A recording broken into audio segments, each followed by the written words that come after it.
Em nome do Pai, do Filho e do Espírito Santo. Amém.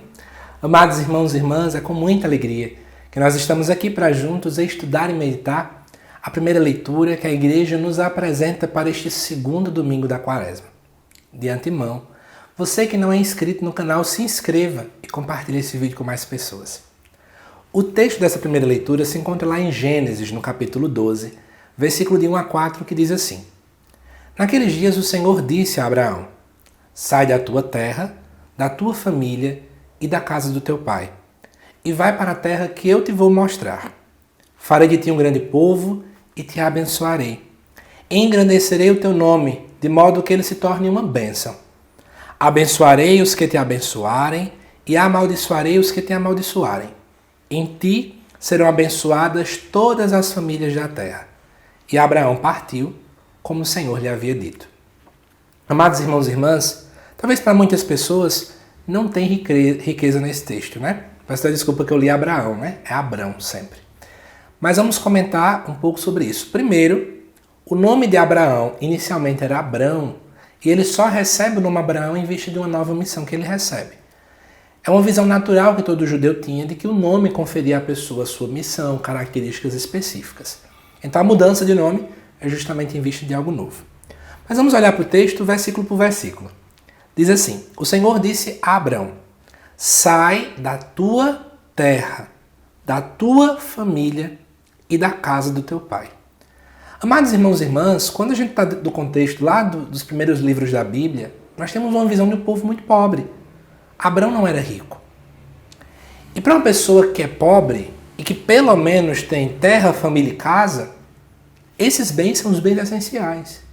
A minha terra implica em ganha-pão, porque aquele contexto era de agricultura. Ter uma casa mostrava que eu teria segurança, né, para poder dormir, segurança para poder colocar a minha prole, ou seja, os meus filhos, a minha esposa. E a minha família, é claro, que era aquela que um dia também vai cuidar de mim. Né? Hoje eu cuido, hoje eu amo, é tudo para mim, mas um dia os meus filhos irão cuidar de mim. Então veja que Deus pede para que Abraão largue 3 coisas fundamentais. Ele se desapegue daquilo que é básico. Gente, como isso é doloroso. Vamos se colocar no lugar de Abraão?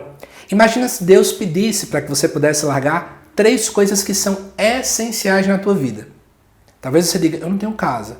Aí você para refletir e pensa, né? Tipo, moro na casa do meu pai, então é a casa do seu pai. Ah, eu ainda não sou casado, não constituí uma família. Então pensa hoje na tua família enquanto você, seus pais. Ah, Lucas, eu não tenho uma terra. Então pensa agora, sei lá, nos teus sonhos, no teu emprego, nos dons pessoais que nós temos de visão, de falar. Imagina se Deus dissesse: largue isso que é essencial para você.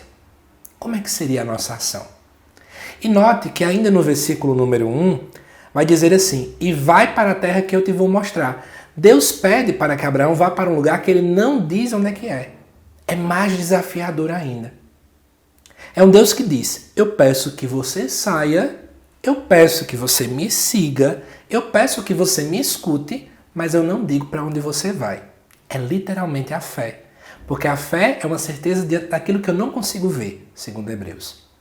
Abraão, nesse momento, ele é chamado a ter fé. Eu trago 2 características importantes só nesse versículo para a nossa quaresma. A quaresma também é um tempo de conversão acerca de um coração que não tem fé, um coração medroso, um coração apegado às suas próprias realidades, para um coração agora que é livre nas mãos de Deus.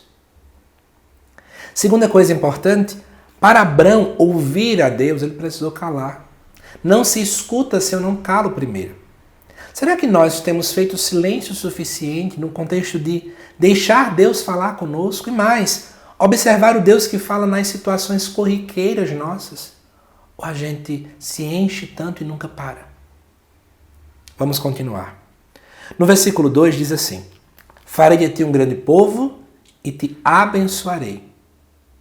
Engrandecerei o teu nome de modo que ele se torne uma bênção. Amados irmãos e irmãs, eu quero chamar a atenção aqui. Primeiro, Abraão era velho e a mulher dele era estéril, que era Sara. Já nesse momento Deus diz: eu vou fazer de você um grande povo, e Abraão não questiona. Abraão apenas escuta e confia em Deus. Quais são as esterilidades que existem na tua vida que muitas vezes impedem você de acreditar em Deus. Ah, você se acha pequeno. Ah, você tem vergonha de falar em público. Ah, você é nervoso quando vai fazer alguma coisa na igreja. Ah, você tem pecados demais e que você luta, mas não consegue sair de perto deles. São realidades que nos deixam estéreis. Mas a gente precisa confiar na bênção de Deus. A bênção que é graça, é gratuita. Abraão não pagou para Deus o abençoar. Ele apenas acolheu a bênção. Bênção não se paga, bênção se acolhe. Bênção se recebe. E note, ele só conseguiu ser um grande povo por causa da bênção de Deus. Não foi por esforço pessoal, não foi pela inteligência de Abraão, não foi pela sua experiência de anos de pastoral, não é porque ele é padre, leigo, freira, não, porque Abraão apenas parou para ouvir o Senhor no versículo 1. Era alguém que tinha fé, que Deus faz uma proposta de muita fé para Abraão, e Abraão naquele momento obviamente vai ser abençoado diante da fé que ele tem. E ainda diz mais no versículo 2, né? Eu vou engrandecer seu nome, de modo que ele se torne uma bênção. Ou seja, que você seja conhecido pelas pessoas, pela ação de Deus. Gente, o maior desejo que a gente tem que ter não é ser conhecido pelo meu próprio esforço, porque eu sou bonito, porque eu sou inteligente, mas porque eu sou um bom canal de Deus para as pessoas.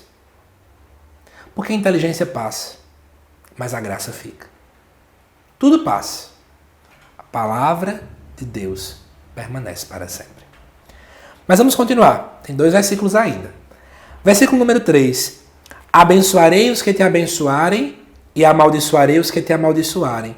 Em ti serão abençoadas todas as famílias da terra. Gente, 2 coisas muito bonitas.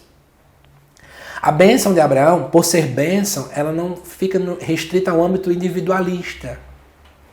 Mas veja, ela se estende às pessoas que também estarão próximas a ele. E veja, a expressão, né, amaldiçoarei aqueles que te amaldiçoarem, quer dizer, Deus vai proteger Abraão até daqueles que vão ser ruins com ele, aqueles que não vão gostar dele, aqueles que vão forjar algo contra ele, porque Deus protege aqueles que têm fé, Deus protege aqueles que buscam seguir os seus caminhos.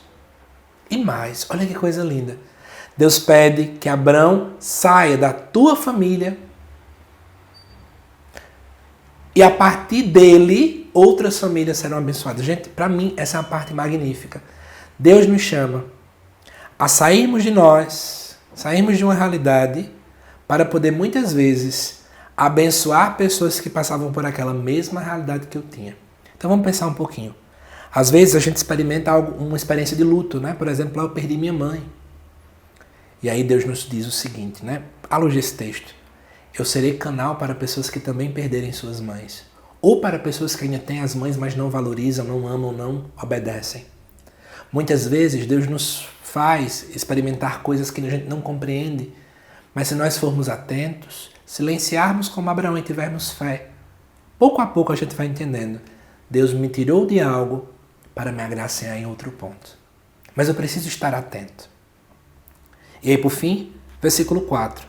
E Abraão partiu, como o Senhor lhe havia dito. Abraão não duvidou, Abraão não questionou, Abraão não se paralisou, ele partiu conforme a vontade de Deus.